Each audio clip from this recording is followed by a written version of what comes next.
अब ना 2 दिन बाद तांत्रिक दिव्या के घर पे पहुंचा। वो लोग सब जैसी दिव्या के रूम में घुसे ना, वहां का नज़ारा देख के सबकी हालत खराब हो गई। दिव्या एक प्रॉपर शादीशुदा सुहागन के रूप में वहां बैठी हुई थी अपने रूम में। उसने लाल चमकती हुई साड़ी पहन रखी, लाल हरी चूड़ियां पहन रखी और बहुत सारा सिंदूर अपने सर पे लगा रखा। जैसे ये सब चीज़ें दिव्या के पेरेंट्स और तांत्रिक ने देखी ना, वो लोग हैरान रह गए। दिव्या की मम्मी को इतना तेज गुस्सा आया, वो दिव्या पे चिल्लाई, क्या है ये सब। दिव्या ने ना बहुत नॉर्मल तरीके से रिएक्ट किया कि क्या हुआ, आप चिल्ला क्यों रहे हो। दिव्या की मम्मी बोलती, तेरे को पता भी है ऐसे कपड़े कौन पहनता है। दिव्या कहती, हाँ शादीशुदा लोग पहनते हैं। तो दिव्या की मम्मी ने पूछा, तेरी शादी कब हो गई। जैसे ही दिव्या की मम्मी ने सवाल किया ना, वापस दिव्या आदमी की आवाज में तेजी से हंसने लग गई।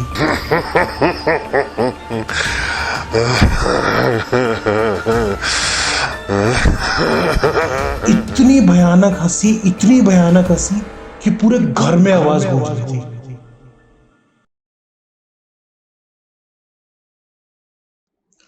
हम सबके पेरेंट्स, ग्रैंड पेरेंट्स, रिलेटिव्स हमको ना बचपन से काफ़ी चीज़ों के बारे में समझाते आए हैं कि देर रात तक बाहर नहीं घूमना चाहिए। अगर आप देर रात को घर पे आ रहे हो और अगर रास्ते में कोई चौराहा पड़ता है तो उसको कभी लांघना नहीं चाहिए।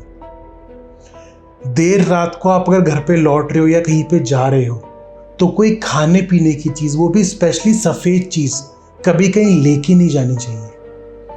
कोई भी तरह का स्ट्रॉन्ग परफ्यूम, इत्र, डियो या फिर कोई भी स्मेल लगा के देर रात को ना बाहर नहीं घूमना चाहिए। क्या ये सब चीज़ें सिर्फ एक मिथ है, हमको डराने के लिए है, या फिर सच में इन चीज़ों के पीछे कोई रीज़न है? शायद नहीं, बट शायद हाँ। और हमारी आज की हॉरर स्टोरी इसी पर बेस्ड है गाइस। दिव्या जम्मू के एक बहुत रॉयल फैमिली की लड़की। दिव्या के पेरेंट्स के ना मल्टीपल बिजनेस थे और उसी बिजनेस की वजह से दिव्या के मॉम और डैड बहुत ज़्यादा बिजी रहते थे और यूजुअली ना इंडिया के बाहर रहते थे।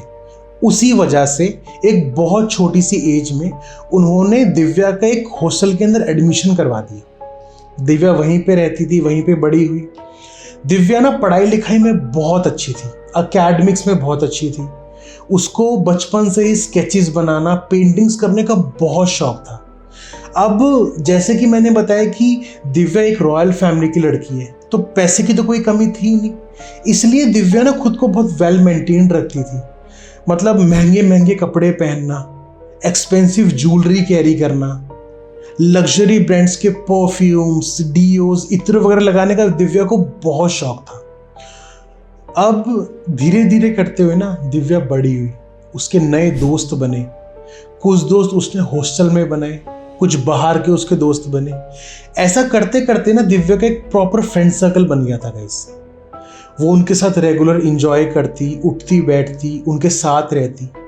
बट ना धीरे धीरे करते हुए ना दिव्या को काफ़ी सारी एडिक्शंस लग गई। एक ब्राइट स्टूडेंट, पढ़ाई लिखाई में अच्छी, एकेडमिक्स में अच्छी, धीरे धीरे करते हुए ना उसको स्मोकिंग की आदत पड़ गई। रेगुलर स्मोकिंग करना, रेगुलर ड्रिंकिंग करना, क्लबिंग करना, आए दिन नाइट आउट्स पे जाना उसके लिए ना एक बहुत नॉर्मल सी बात रह गई थी। दिव्या ना हमेशा अपने दोस्तों के आगे अपने रॉयल फैमिली के किस्से सुनाती थी। उसके मॉम डैड के कितने बड़े बड़े बिजनेस है वो बताती थी। अपने जम्मू वाले घर की तारीफ करती थी कि मेरा जम्मू वाला घर कितना बड़ा है, कितना सुंदर है, वहाँ पे हमारे पास कितने नौकर चाकर हैं। अब एक बार जब 4-5 दिन की एक साथ छुट्टी आई ना उनके हॉस्टल की, उनके जो भी वो क्लासेस वगैरह जाते थे, तो दिव्या के फ्रेंड्स ने ना दिव्या को रिक्वेस्ट करी कि वो दिव्या के साथ ना जम्मू वाले घर में जाना चाहते हैं, उसकी लाइफस्टाइल देखना चाहते हैं, उसका जम्मू वाला घर देखना चाहते हैं, वो कैसे रहते हैं। मतलब उनके लिए बहुत बड़ी बात थी कि एक रॉयल फैमिली की लड़की हमारे साथ रहती है, तो वो देखना चाहते थे कि दिव्या का लाइफस्टाइल कैसा है। क्या सच में वो ऐसा कुछ बता रही है भी या नहीं? तो दिव्या ने कहा ठीक है। दिव्या और उसके फ्रेंड्स ने प्रोग्राम बनाया और वो जम्मू वाले घर में आ गए।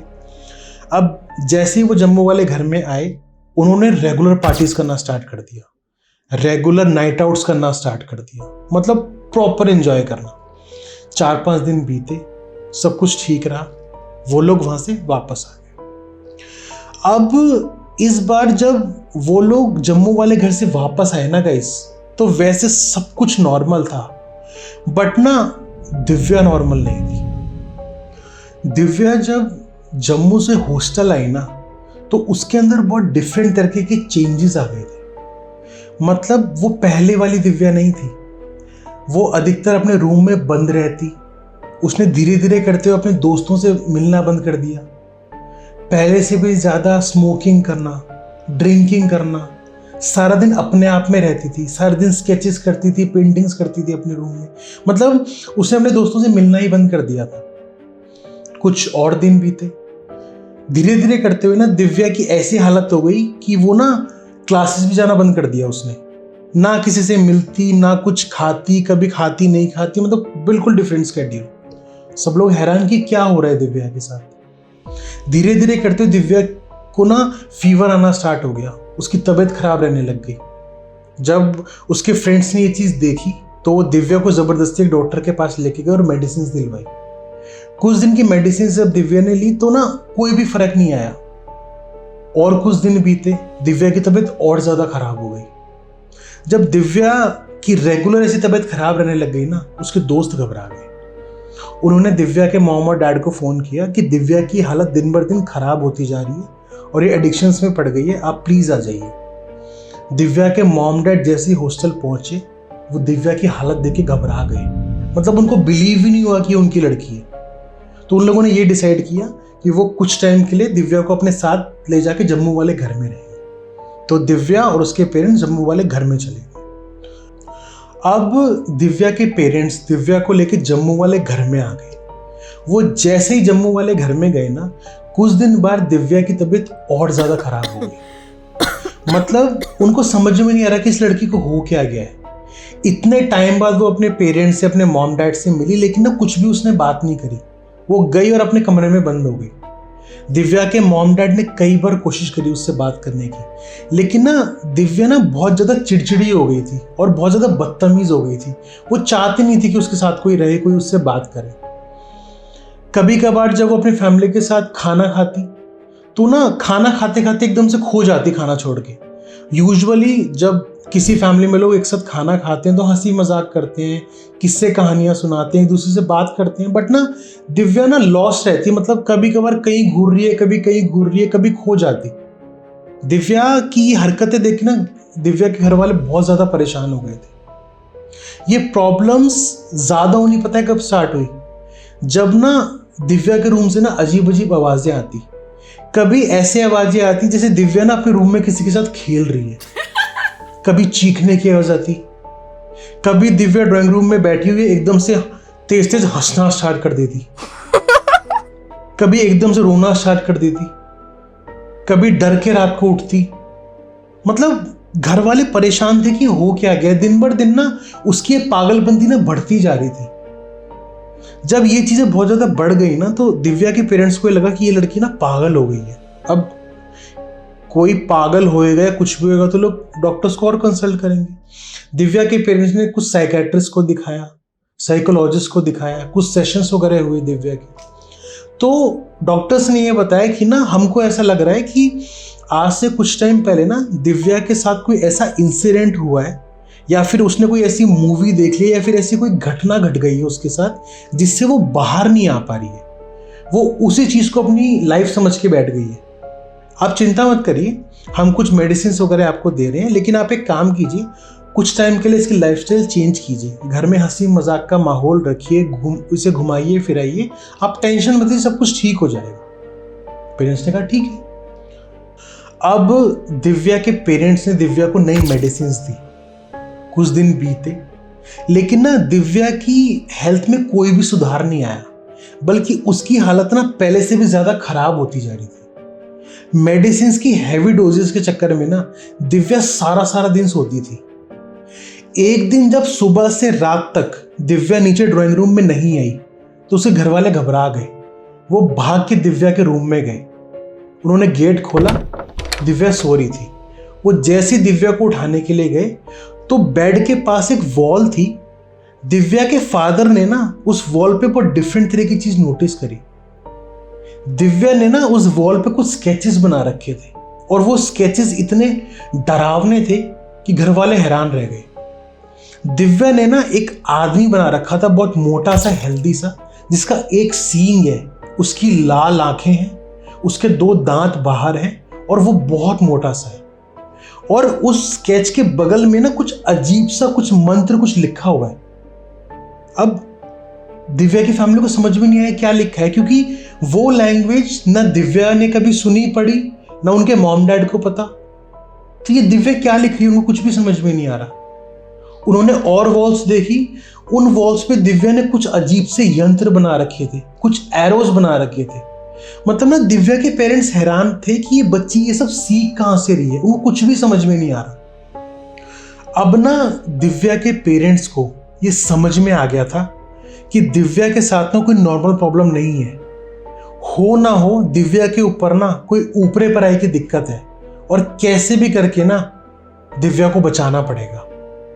दिव्या के फादर ने कुछ लोगों से बात करी और एक बाबा जी का कॉन्टैक्ट नंबर निकाला। वो टाइम लेके बाबा जी के पास गए और बाबा जी के पास वो जैसे ही पहुंचे उन्होंने सबसे पहले दिव्या की फोटो उन बाबा जी को दिखाई। बाबा जी ने जैसे ही दिव्या की फोटो देखी ना वो हैरान रह गए। बाबा जी ने दिव्या के मॉम और डैड को ये बताया कि इस बच्ची के ऊपर काफी समय से एक बहुत भयानक शक्तिशाली ऊर्जा का साया है, वो इसके साथ चिपक के बैठी है और इस लड़की के पास समय बहुत कम है, कैसे भी करके आपको कुछ करना पड़ेगा। अब दिव्या के पेरेंट्स ने जैसी ये बात सुनी वो रोने लग गए। उन्होंने बाबा जी के पैर पकड़ लिए कि बाबा जी आप ही कोई रास्ता निकालो। बाबा जी ने कहा आप घबराओ मत, अभी मैं हूं, आप एक काम करो, कैसे भी करके ना इस बच्ची को मेरे पास लेके आओ, लेकिन एक बात का ध्यान रखना, अपनी बच्ची को ये मत बताना कि आप मेरे पास लेके आ रहे हो वरना तांडव होगा। उन्होंने कहा ठीक है। वो घर चले गए। अगली सुबह वो जब रेडी हुए और दिव्या के रूम में गए कि हम दिव्या को उठा के रेडी कर देते हैं कि कहीं पे जाना है, वो जैसे ही दिव्या के रूम में एंटर हुए ना, दिव्या जागी हुई थी और बैठी हुई थी। उन्होंने जैसे दिव्या को बोला कि दिव्या रेडी हो जाओ, मैं कहीं काम से जाना है। तो दिव्या का जो रिएक्शन आया ना उसको देख के ना उसके मॉम और डैड हिल गए। दिव्या की बॉडी के अंदर से ना एक आदमी की आवाज आई। दिव्या जोर जोर से हंसने लग गई मर्दाना आवाज में, और इतनी भयंकर हंसी कि वो हंसी पूरे घर में गूंज गई। वो 2-3 मिनट तक सिर्फ हंसती गई और उनको घूरती गई। जब उसकी हंसी बंद हुई ना, उन्होंने दिव्या के फादर की आंख में देख के बोला तू क्या करने जा रहा है? तुझे सच में लगता है ये सब करके तू इसको बचा लेगा? ये लड़की मेरी है, मैं इसके साथ रहता हूं और अभी से नहीं काफी टाइम से। ये सब करके तू क्या कर लेगा? और तुझे लगता है वो बुढ़ा 4 मंत्र पढ़ के इस लड़की को बचा लेगा? कुछ नहीं होना इससे, तेरे को जो करना है कर ले। अब दिव्या के पेरेंट्स ने जैसी ये बात सुनी वो हैरान हो गए। मतलब उनको भरोसा हो गया कि बाबा जी सही कह रहे थे, बेटी के साथ ना बहुत भयानक कोई ऊर्जा है। उनको समझ में नहीं आया। उन्होंने बाबा जी को कांटेक्ट किया कि बाबा जी दिव्या बहुत अजीब हरकत कर रही है, उसके अंदर से बहुत अजीब सी आवाजें आ रही है, आप कुछ करो। बाबा जी ने कहा आप चिंता मत करो, मैं शाम को आपके घर पे खुद ही आ रहा हूं। उन्होंने कहा ठीक है। अब जब शाम को बाबा जी घर में आए, वो जैसे ही घर के अंदर घुसे ऐसा लग रहा था कि ना जैसे दिव्या ना उनका बेसब्री से इंतजार कर रही हो। वो जैसे ही घर के अंदर एंटर हुए, दिव्या उनको घूरने लग गई और वापस आदमी की आवाज में उसने हंसना स्टार्ट कर दिया। जब वो थोड़ी देर तक हंसी, बाबा जी को बहुत गुस्सा आया। जैसे उसने अपनी हंसी बंद करी, वो बोलती आ गया बुढ़े। ये सुन के ना बाबा जी को बहुत गुस्सा आया उन्होंने अपने पास से एक अभिमंत्रित जल निकाला और दिव्या को पीने के लिए दिया कि देख अब मैं क्या करता हूं। दिव्या ने हाथ में ग्लास लिया और वो ही आदमी अंदर से बोलता, तुझे सच में ऐसा लगता है तू ये 4 मंत्र पढ़ के मुझे पानी देगा और मैं इसके शरीर से निकल जाऊंगा? तू देख मैं क्या करता हूं। बाबा जी का दिया हुआ पानी दिव्या ने पिया, अपने मुंह में रखा, सबको घूरा और बाबा जी के मुंह पे वो पानी थूक दिया। बाबा जी को इतना तेज गुस्सा आया कि इसने क्या किया है। अब बाबा जी ने ना और ज्यादा मंत्र पढ़ने स्टार्ट कर दिए, लेकिन ना दिव्या के अंदर जो चीज थी ना उसको बिल्कुल भी कोई असर नहीं हो रहा था। बाबा जी मंत्र पढ़ते जा रहे हैं, वो और हंसे जा रहे हैं। बाबा जी और मंत्र पढ़ रहे हैं, वो और तेजी से हंस रहे हैं। कर ले और कर ले, और कोई मंत्र है तो वो भी कर ले। मतलब ना बाबा जी को समझ में नहीं आ रहा था कि ये कितनी भयानक ऊर्जा है जिसको किसी मंत्र से फर्क ही नहीं पड़ रहा। जब काफी टाइम तक ये सब चीज चलती रही ना, इस बार दिव्या को गुस्सा आ गया। अंदर की चीज बोलती, बहुत देर से तेरी नौटंकी बर्दाश्त कर रहा हूं, अब देख मैं तेरे साथ क्या करता हूं। जब बाबा जी ने ये नोटिस किया ना कि किसी भी मंत्र से उसको फर्क नहीं पड़ रहा है और इसने मुझे चेतावनी दे दी है, बाबा जी घबरा गए। उन्होंने अपना बैग पकड़ा और वो उस घर से भाग गए। अब जब बाबा जी घर से भागे तो भागते ही ना दिव्या ने वापस हंसना स्टार्ट कर दिया बहुत तेजी से।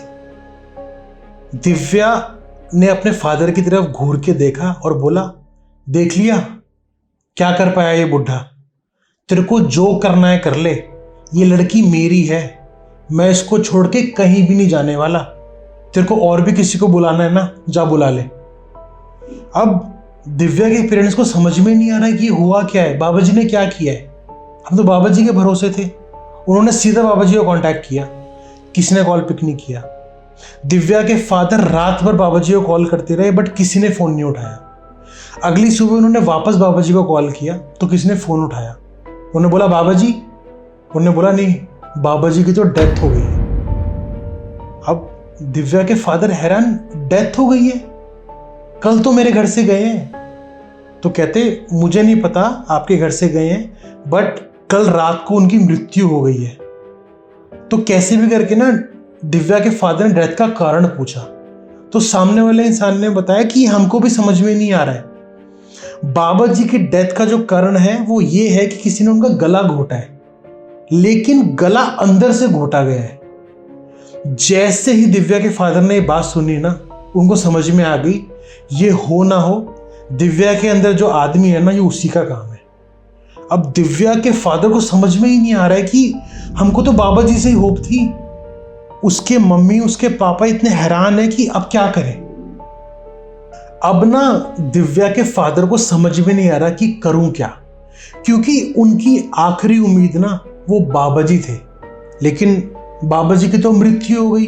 अब क्या करें, किससे मदद ले। इस बार ना दिव्या के फादर ने ना हार नहीं मानी। उन्होंने और कुछ लोगों से बात करी और पता किया कि इस तरह का काम और कौन लोग करते हैं। लकीली ना दिव्या के फादर को एक तांत्रिक के बारे में पता चल गया। बिना कोई टाइम वेस्ट किए दिव्या के फादर उस तांत्रिक के पास गए। इस बार जब वो तांत्रिक के पास गए ना, तो दिव्या की फोटोज के अलावा दिव्या की वो सारे वीडियो रिकॉर्डिंग्स लेके गए, जिसमें दिव्या के शरीर में जब कोई चीज आती है तो किस तरीके से बात करती है, किस तरीके से हंसती है, वो सब लेके गए।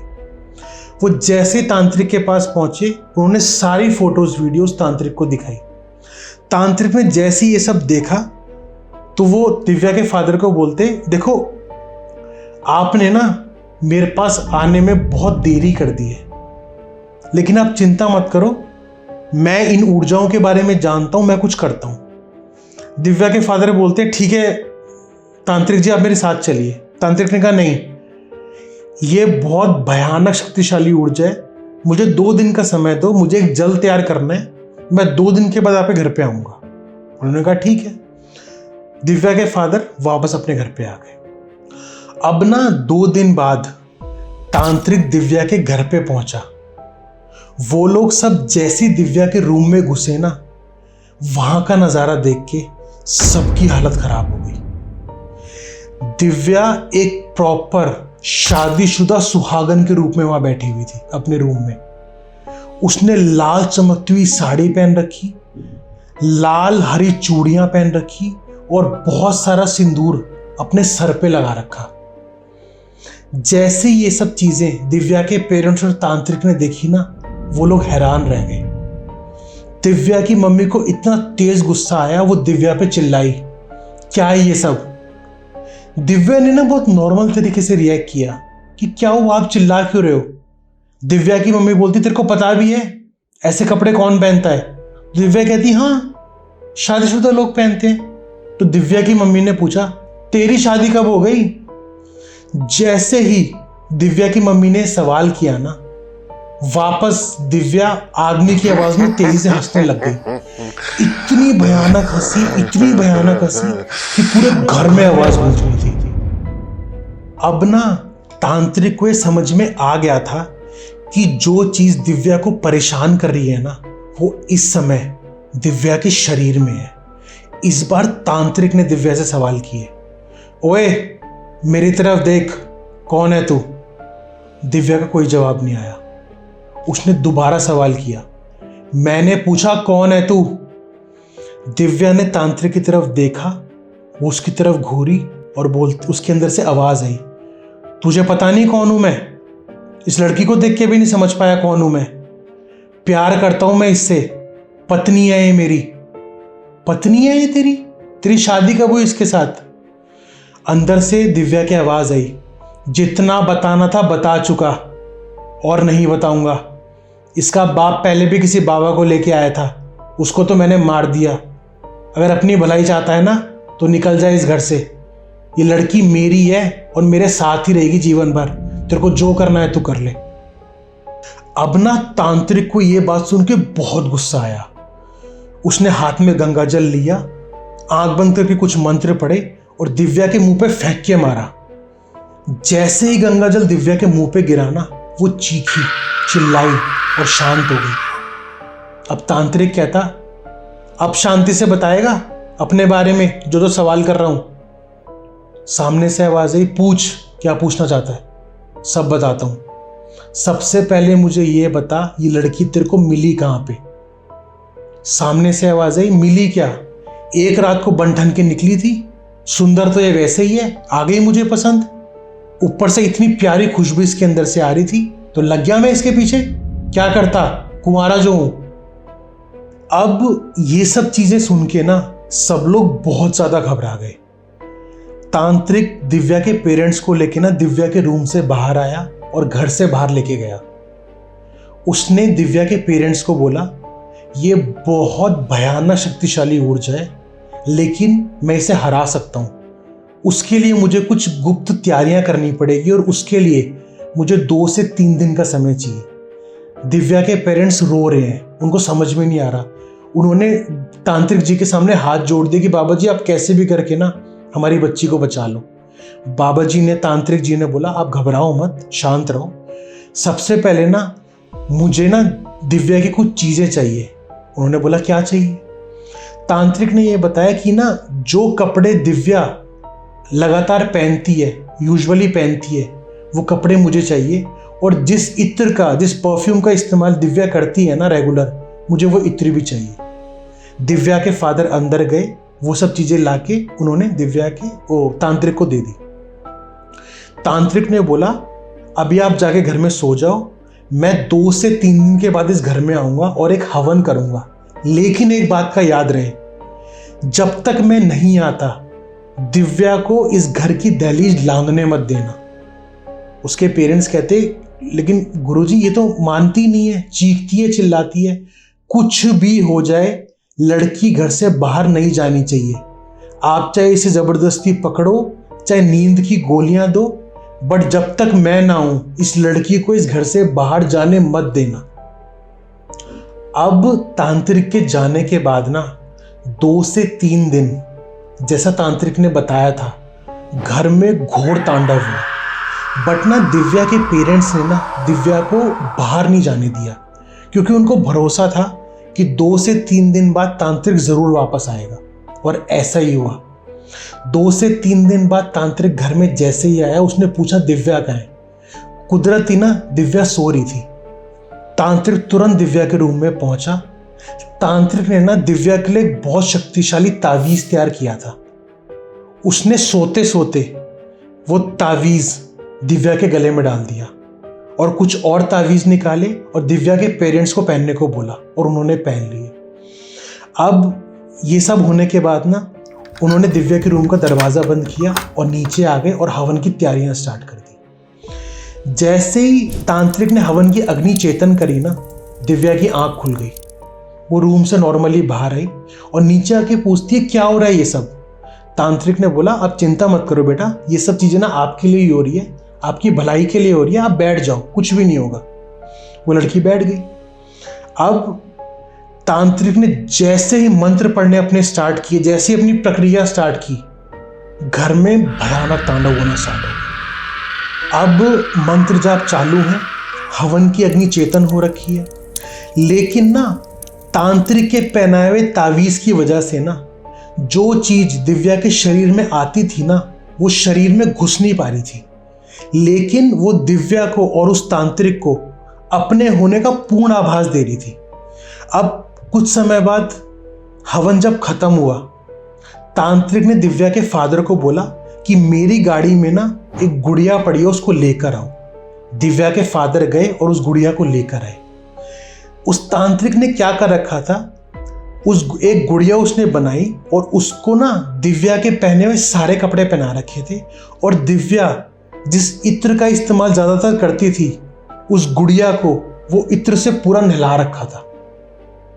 अब तांत्रिक ने ना वो गुड़िया दिव्या के हाथ में दी और दिव्या को बोला कि बेटा आप आंख बंद करके प्रार्थना करो कि आपके साथ जो भी गलत चीज़ें हैं, जो भी चीज़ें रात को आपके पास आती है, आपको परेशान करती है, वो सब इस अग्नि के अंदर भस्म हो जाए और इस गुड़िया को अग्नि में डाल दो।